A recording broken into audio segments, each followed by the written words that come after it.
tonight's edition of the 8 p.m. Bilingual Newscast. On the eye of the news for today, Monday, March 4, 2024, well, more than 2.2 million individuals have registered for the universal health coverage, signaling strong demand for accessible health care. However, despite enrollment success, inadequate financial resources pose a significant problem which hampers the project's ability to provide comprehensive health services to all citizens. Find out more of this story in tonight's newscast. Well, Women's Day activities opens across cities days to the celebration. Women of the Douala Urban Council have laced their boots for a sports walk as they prepare for a week-long activities.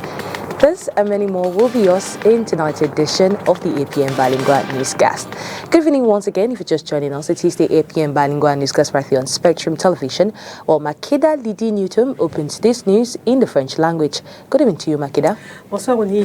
La Donnette, mesdames, messieurs, bonsoir. Plus de 2 millions de personnes sont déjà enrôlées dans la phase 1 de la couverture santé universelle à la mi-février 2024. Mais le manque de moyens financiers freine considérablement la mise en œuvre de ce projet lancé en avril 2023 d'après la cellule technique nationale couverture santé universelle. Plus de précisions avec vous, Inès Pangon à Yaoundé. Moyens financiers revient de manière récurrente dans les obstacles qui bloquent les avancées de la mise en œuvre de la phase 1 de la couverture santé universelle. Plus d'argent aiderait selon la cellule technique nationale à améliorer le taux d'enrôlement évalué au 19 février 2024 à plus de 2,2 millions de personnes. Pour cette étape en cours, le budget est de 95 milliards de francs CFA. Les éléments mis en place pour asseoir la couverture santé universelle varient d'une structure, d'un centre, d'un district ou d'une région à une autre. Lancé en avril 2023, l'objectif est de couvrir 6 millions de Camerounais d'ici 2025. Le but étant de rendre accessible à l'ensemble de la population des services préventifs, curatifs, palliatifs, de réadaptation et de promotion de la santé. Dans la couverture santé universelle, qui est différente de l'assurance maladie, qui s'occupe essentiellement de la maladie, on a un gros volet de la prévention et de la promotion.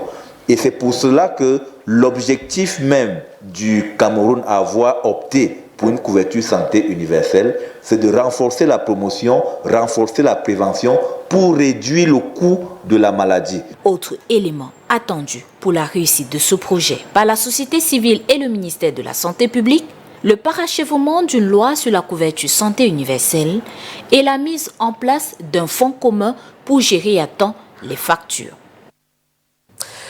Améliorer le niveau de connaissance et d'engagement des femmes et des veuves sur les questions foncières et domaniales. Tel est l'objectif du projet porté par l'association Horizon Femmes, prévu pour 20 mois dans les régions du littoral centre et de l'ouest. À terme, le projet espère notamment l'amélioration du niveau de connaissance et la maîtrise des procédures par les femmes et les veuves sur les questions foncières et domaniales. Oyen Donken. Pour défendre un sujet, il faut le maîtriser. Les questions foncières, autant elles sont sensibles, autant elles sont importantes et cruciales. Aujourd'hui, une mobilisation communautaire et un plaidoyer pour la sauvegarde des droits fonciers des femmes et des veuves est en cours.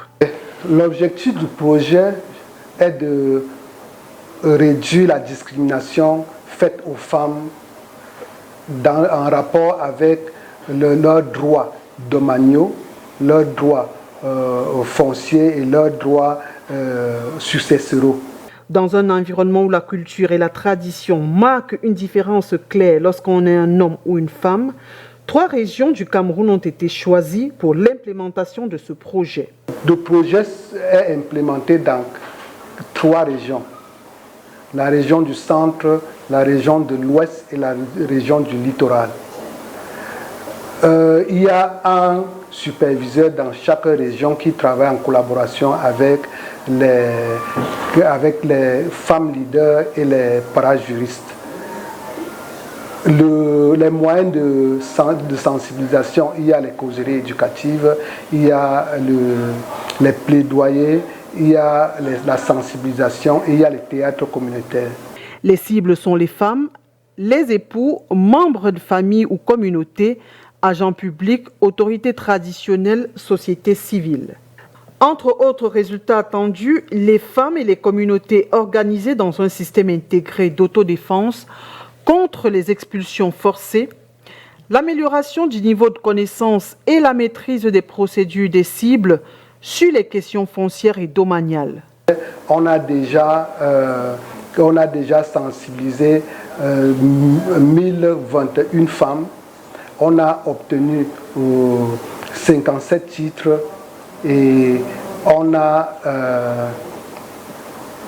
engagé le soutien de 376 femmes pour la réalisation de leur titre, pour l'obtention de leur titre foncier.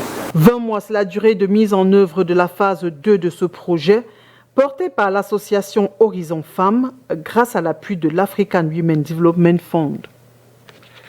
Women's Day's preparation, well, workers of the Douala Urban Council have engaged in a sport walk today in order to launch activities ahead of the International Women's Day. Well, the entire week is filled as we will see a roundtable debate as well as a Women's Day or a fashion parade. Let's go listen to this report for more.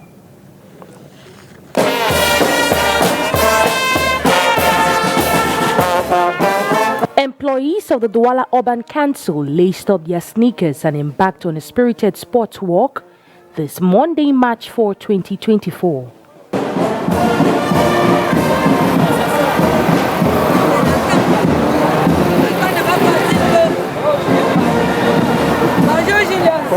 This invigorating activity marked the beginning of a week-long celebration leading up to the International Women's Day.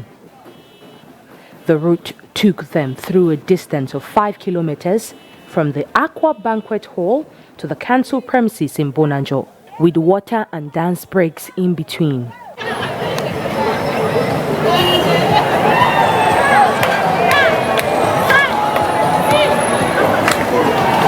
The excitement was palpable as everyone is eagerly anticipating the activities lined up for this week. This will go from roundtable discussions to educative games. Aujourd'hui, nous étions donc à la marche sportive. Demain, nous avons notre table ronde à 10h à la salle de fête d'Assoir. Mercredi, le CT2 a développé son activité, qui est le point local. À la salle des fêtes, ce sera la promotion de la culture, à l'effet de sélectionner notre Miss, notre ambassadrice de la culture. Comme cette journée, celles qui ont la conscience professionnelle peuvent aller au bureau toucher une ou deux choses.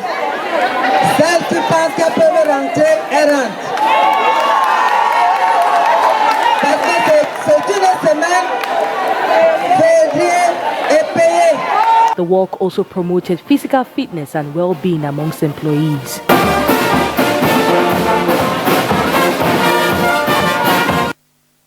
On reste dans la ville de Douala pour signaler que les communautés du Grand Nord et celles de l'Ouest, entre autres, se sont associées aux filles et aux fils du canton Bel, ici à Douala, dans le littoral, pour adresser les meilleurs vœux pour cette année 2024 à son Altesse Royale, Jean-Yves et Boumbou Douala Mangabel. C'était hier dimanche au cours d'une cérémonie de présentation de vœux. Et la reine Clarisse Douala Mangabel, a également saisi cette occasion pour réunir les femmes du canton Bel dans diverses activités, un prélude à la célébration de la Journée internationale des droits des femmes le 8 mars prochain. Reportage. Double cérémonie ce dimanche 3 mars 2024 ici, à l'esplanade de la chefferie supérieure du canton Bel à Bali, à Douala. Il y a d'abord eu l'organisation par la reine Clarisse Douala Bel d'une compétition basée essentiellement sur l'art culinaire traditionnel sawa, le vestimentaire et la pratique des bonnes manières chez ce peuple installé dans le littoral et dans les régions environnantes. Et à l'issue de cette compétition qui a opposé les filles et femmes du canton Bel, c'est le village Bonandoumbe qui remporte le premier prix avec à la clé une enveloppe de 500 000 francs CFA. À l'occasion de la Journée internationale des droits des femmes, j'ai pensé qu'il fallait non seulement réunir les femmes du canton Bel pour objectif de transmission, de retour aux sources, de mère en filles, de filles en mères. Parce qu'aujourd'hui, nous perdons notre identité culturelle, nous perdons nos traditions. Et c'est cette voie-là que j'ai choisie pour faire en sorte que les femmes, non seulement elles puissent connaître leurs droits, obligations et devoirs et connaître aussi leurs traditions. C'est vrai qu'accompagner les femmes au quotidien, c'est pas chose facile, mais il y a une grande évolution au niveau de la sensibilisation sur l'autonomisation entrepreneuriale des femmes et c'est une satisfaction pour moi. Outre cette activité, il y a également eu la cérémonie de présentation des vœux au roi Bel. Occasion pour celui-ci de recevoir d'une part les meilleurs vœux pour cette année 2024 de la part de son peuple venu avec des cadeaux et d'autre part de rendre hommage aux avocats de l'affaire Dikolo. Ce n'est pas la première du genre.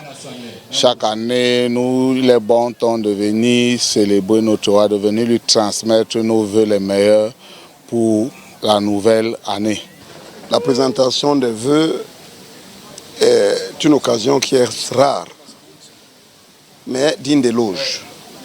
Parce qu'après une année tout entière passée, la communauté tout entière, Ndjonjo, voudrait rendre grâce à Dieu et venir souhaiter ses meilleurs vœux à leur chef supérieur. Je ne suis pas de Bonanjo, moi je suis de Djibalé, mais ce qui se passe à Dikolo nous a interpellés et nous avons décidé d'être avec les fils de Bonanjo. Oui, Maître Nseke et Maître Maître Oum qui s'est illustré dans un combat assez intéressant où il a représenté un certain sinistré du Dikolo qui est Bassa, Joachim, comment son nom m'échappe, son nom ne doit pas m'échapper, Ngan, Joachim Ngan.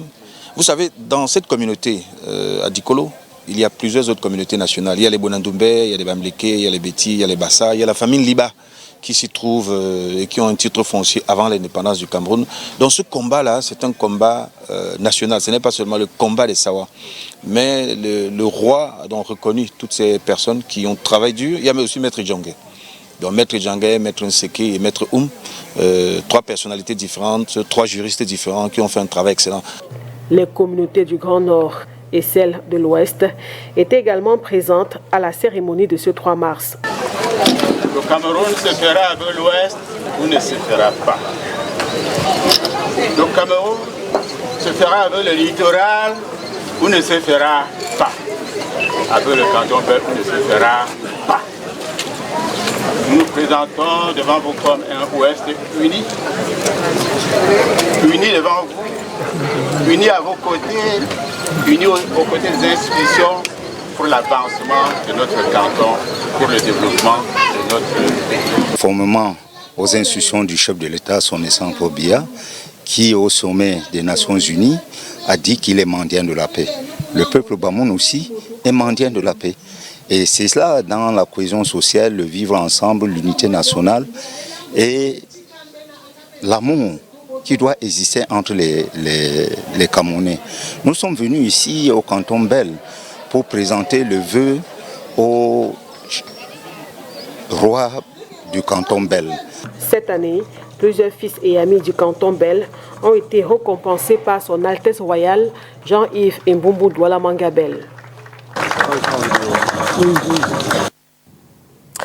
En prélude à la présidentielle de 2025, le Front pour le changement du Cameroun, coalition qui regroupe plusieurs partis politiques de l'opposition, acteurs de la société civile et autres citoyens engagés, ce front a donc organisé une réunion sous la présidence de l'honorable Jean-Michel Ninche.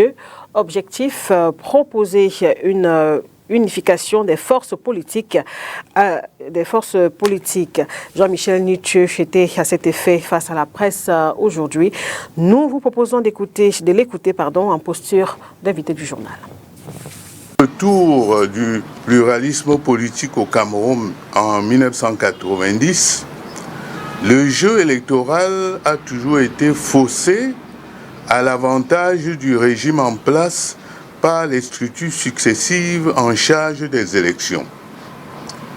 Ainsi, les élections de 1992 et les suivantes jusqu'en 2020 se sont toujours soldées par des résultats électoraux entachés de graves irrégularités, tant et si bien que les Camerounais et la communauté internationale ont fini par trouver normal que celui qui organise les élections au Cameroun ne les perde jamais. La création en 2012 d'un organe électoral, ELECAM, visait à conjurer le long cycle d'élections aux résultats truqués par le pouvoir. Si lors du double scrutin municipal et législatif de 2013, on a invoqué la jeunesse d'ELECAM pour couvrir les mascarades électorales, l'élection présidentielle d'octobre 2018 et notamment le contentieux électoral mené par le MRC devant le Conseil constitutionnel a mis à nu l'incapacité du système électoral camerounais à organiser des élections transparentes, justes et dont les résultats reflètent la volonté des électeurs librement exprimée dans les bureaux de vote. Les abondantes confessions de certaines personnes apparentées au régime sur les réseaux sociaux ces derniers temps renseignent sur les fraudes d'État qui ont faussé le résultat final de cette élection. Après l'élection présidentielle de 2018 et les accusations de hold-up électoral portées par le MRC contre le RDPC, sur la base des rapports de ELECAM, l'Union africaine, l'Union européenne, certains pays amis comme les États-Unis, des organisations de société civile à l'exemple de la conférence épiscopale nationale du Cameroun, des partis politiques et des organisations de la société civile qui ont porté le combat pour une réforme consensuelle du code électoral. Ce combat a tellement irrité le pouvoir qu'il a arbitrairement arrêté, torturé, détenu puis illégalement condamné sous le motif fallacieux d'hostilité contre la patrie et d'insurrection des centaines de militants du MRC, puis paralyser toute action citoyenne pour une révision consensuelle du système électoral. L'année 2025 est une année électorale cruciale pour le Cameroun. Le climat social dans notre pays est si dégradé, la défiance politique vis-à-vis du régime si généralisée, et l'impact des graves conséquences de la guerre civile inutile en cours dans le nord-ouest et le sud-ouest sur la cohésion nationale si négatif que le pays ne saurait se permettre d'aller vers de nouvelles élections contestées. Une crise post-électorale en 2025 pourrait être fatale à notre nation. Face à cette analyse, le Front pour le changement du Cameroun, FCC, qui est membre de l'Alliance politique pour le changement APC, a pris acte de l'insouciance et du caractère totalement partisan et irresponsable de l'administration qui agit comme un instrument du parti au pouvoir, le RDPC, et empêche les opinions divergentes de s'exprimer librement sur cette question pourtant vitale de l'organisation d'élections transparentes, justes et loyales pour préserver la paix.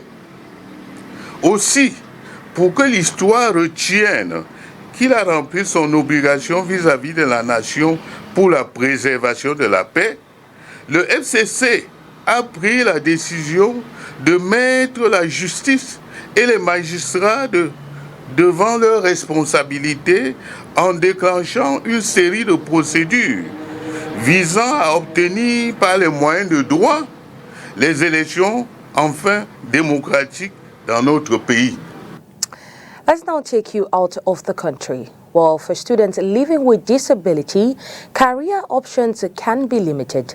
But in Ghana, one journalist is using photojournalism to encourage students at a deaf school to broaden their horizon. Well, he tells us in this report as presented to us by our partners, The Voice of America. Let's go take a listen. At 17 years old, Job Nimbi has never spoken a word. Born with speech and hearing disabilities, Nimbi and others at this Ghana school instead found their voices through photography. Nimbi says he is happy to share his life journey with the world through photos, and he wants to inspire others who live with disabilities.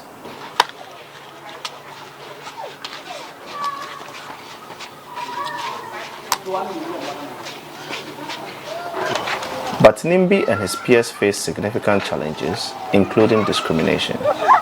Other hurdles are limited training and resources. Ghana's Statistical Service estimates only a fraction of the children with a hearing disability are able to pursue a higher education. Yet, Nimbi remains resolute. Now, what I'm learning and focusing on is to become a doctor.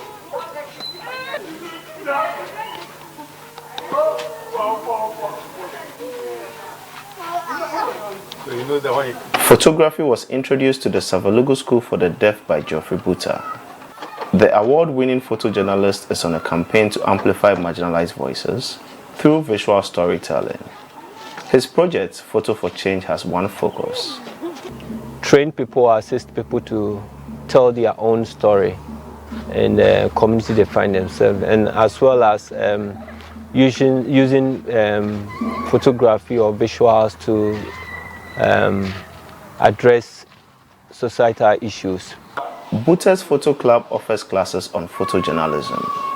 In less than a year, students can take professional quality pictures by themselves and write captions. So with the power of photography, they can tell stories around them. They can become visual journalists in the future. They can become broadcasters. The teachers also benefit, with the club providing easy access to visual learning materials. You have seen a picture somewhere that has connection with what you are going to deliver, the lesson you're going to deliver. And so you use the camera to take that photo, bring it to the class, and then show it to the children. Then you can develop your lesson from there. Buta plans to expand his project to 10 more schools in Ghana and create exhibitions to showcase students' work. Other plans include setting up internship with media outlets. And in the long term, he wants to inspire a generation of students with disabilities to become award-winning photojournalists. Sana Nutod, VOA News, Savalugu, Ghana.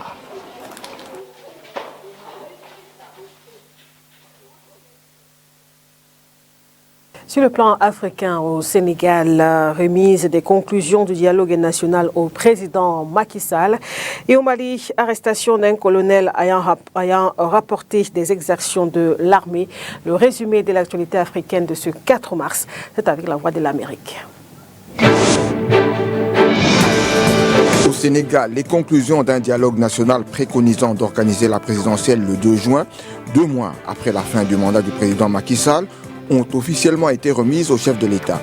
Le président Sall a déclenché une onde de choc le 3 février en décrétant un report du scrutin initialement prévu pour le 25 février. L'opposant togolais Akbeyome Kodjo est décédé ce week-end en exil à Accra.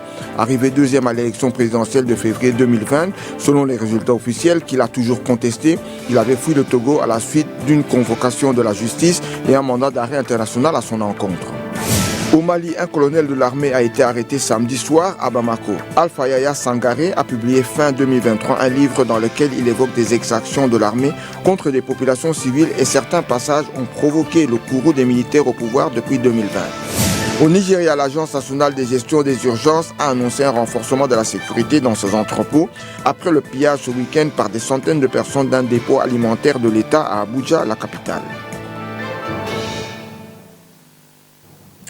In sports, a 14-minute strike by Jean-Paul Como was enough to see Dynamo of Douala pick up 3 points at the Reunification Stadium over Union Sportive of Douala.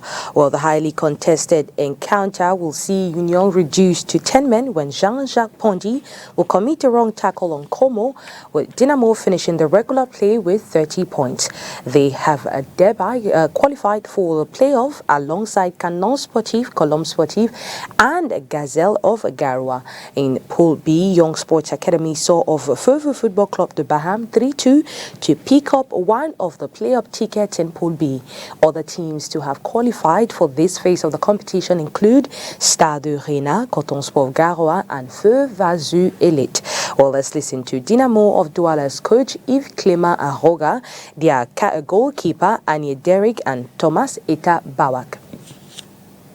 In my team, I say I have very good players. They do what we work during the week, and I'm very happy with them.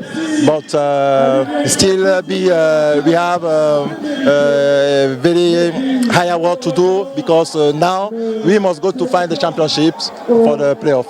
I don't know what happened because I need that we must go out of Douala because when we play out of Douala, we win the match. So I don't know why it's very difficult for us to win in Douala. I don't know why. My plan is try to remain or to work very hard because there are many things to prepare before winning the championship.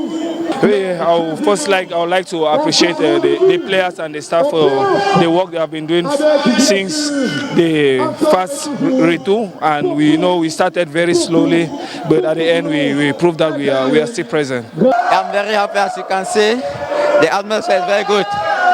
Coming back from an injury for 3 months, it wasn't an easy task.